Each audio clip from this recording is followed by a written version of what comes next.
I'd like to start with a few business questions. Okay. The U.S. is slowly coming out of its current economic crisis. Mm-hmm. Unfortunately, Europe seems to be having more and more problems every day. True enough.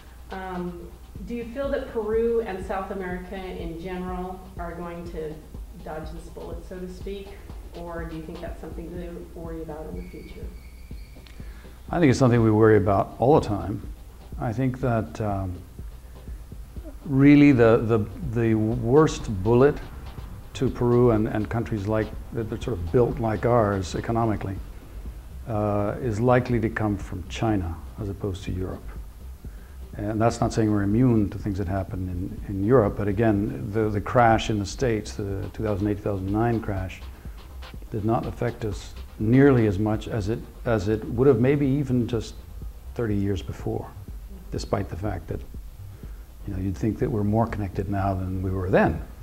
But no, I'd say that we're not immune to any of the crises, but clearly I think one where China has some sort of trouble in their economy would be very, very bad for us. Currently, the business atmosphere in Peru is quite healthy. Custer Corporation sales have roughly tripled over the last 5 years. What do you attribute this growth to? A combination of the country's economic health and the fact that we actually redid our strategies for almost all the companies in the 2000-2005 period. So fortunately you've noticed that because it could have just as well gone the other way. But in fact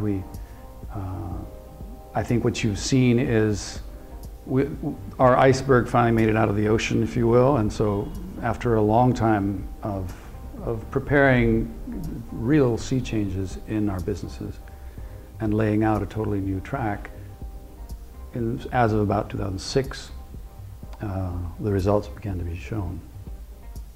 And that's kind of what happened there. Custer Corporation is involved in the chemical business, the food business, and real estate. What unifies these businesses? What's the thread? Me.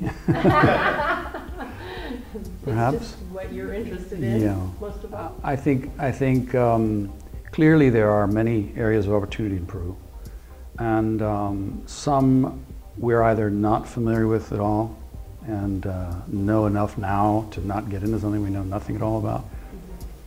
And others are very, very difficult or expensive to go into, or both. We know nothing about it and it's expensive, say mining or something like that. So we know nothing about mining and it's very expensive to get into. So our traditional businesses tend more towards the agrochemical and food areas.